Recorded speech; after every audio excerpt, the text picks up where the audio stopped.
mendengar kabar bahwasanya istri Ridwan Kamil melayangkan gugatan cerai kepada Ridwan Kamil, saya teman-teman jadi shock teman-teman. Kenapa?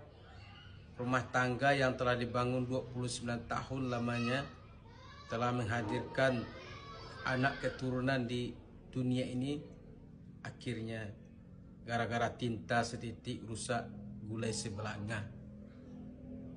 Teman-teman ya. Jadi dalam hal ini saya tidak menjelek-jelekkan siapapun, tapi jadikan pelajaran teman-teman.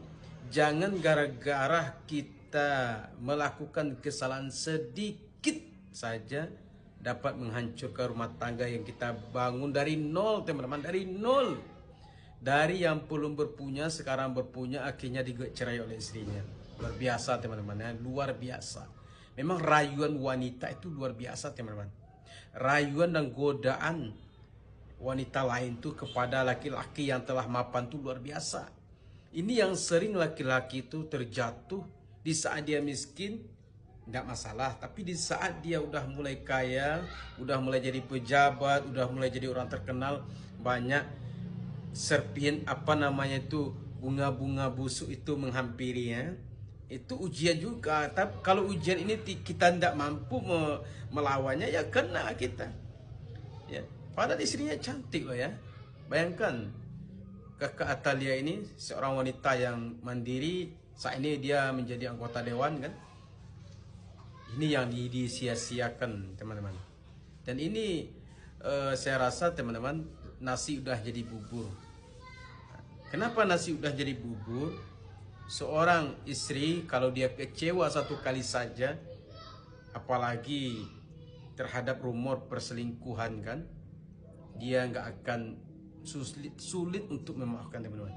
Sulit untuk memaafkan, apalagi videonya itu telah banyak ditonton jutaan orang. Gimana menurut pendapat teman-teman nih? Apakah gugatan istri Ridwan Kamil akan benar-benar dilayangkan ke pengadilan atau diambil lagi?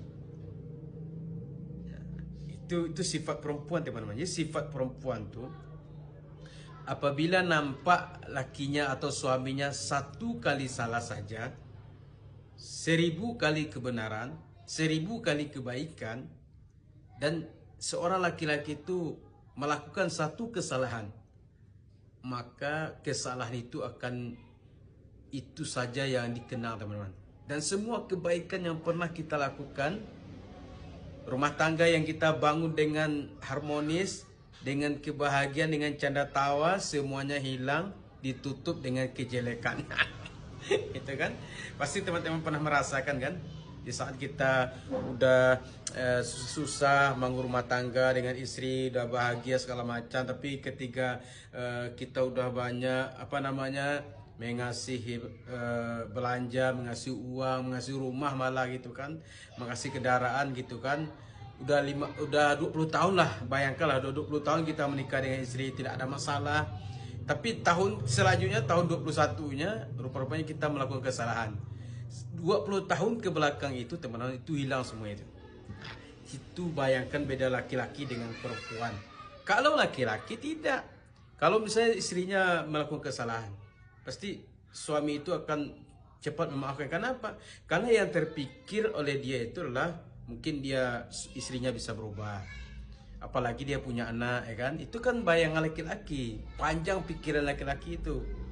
Beda ceritanya kalau lakinya yang berbuat salah, ya kan? Sebagaimana yang saya katakan, 1000 kali kita melakukan kebaikan kepada istri kita, satu kali kita salah terjatuh misalnya, dia itu teman-teman akan sulit memaafkan kita. Apalagi seorang istri itu dia udah punya uang banyak, udah mandiri, udah jadi anggota dewan. Nah, saya rasa dia mudah saja untuk mengatakan atau melayangkan cerai. Ini yang jadi pelajaran bagi teman-teman. Jadi di mata perempuan itu, kita itu ibarat malaikat teman-teman. Kalau bisa jangan pernah salah, itu di mata perempuan itu. Kalau kita memandang perempuan itu ya manusia biasa lah kan, dia kadang salah, kadang terjatuh, biasa. Itu bedanya laki-laki dan perempuan ketika memandang pasangan kalau dia melakukan kesalahan teman-teman. Ya mudah-mudahan lah seorang Ridwan Kamil kalau memang digugat cerai oleh istrinya, dia dapat belajar dari setiap kesalahannya. Karena sebagaimana yang saya katakan, tidak ada manusia itu yang tidak berbuat salah, teman-teman. Tapi kesalahan Ridwan Kamil ini dia telah booming. Bedanya dengan kesalahan yang lain itu, kesalahan orang biasa itu, ya ketika dia melakukan kesalahan dia nggak booming karena dia bukan siapa-siapa. Tapi beda ceritanya dengan Ridwan Kamil, dia itu seorang pejabat, seorang public figure, seorang mantan gubernur. Tentu dia disorot orang, itu aja bedanya, teman-teman. Jadi mudah-mudahan Bang Ridwan Kamil belajar dari kesalahan ini, dan juga istrinya itu belajarlah, karena masing-masing kita ini, teman-teman, selalu belajar, ya kan. Masing-masing kita ini selalu memperbaiki diri, nggak ada diri kita yang sempurna. Makanya jadikan pelajaran bagi teman-teman yang ada di luar sana, jangan coba-coba bermain api, ya. Apalagi istri Anda cantik, jangan coba bermain api. Udah pakai aja itu istri Anda tuh sampai mati, udah itu, ya. Jangan lirik-lirik yang lain, ya. Percantik aja istri Anda, ya kan. Buat dia seperti bidadari, jangan lirik yang lain, jangan nyesel Anda nanti kan. Ujung-ujungnya ketika nasi udah jadi bubur, nggak ada lagi gunanya, ya kan. Makanya berpikir dahulu sebelum pendapatan sesal kemudian tidak berguna. Gimana menurut pendapat teman-teman?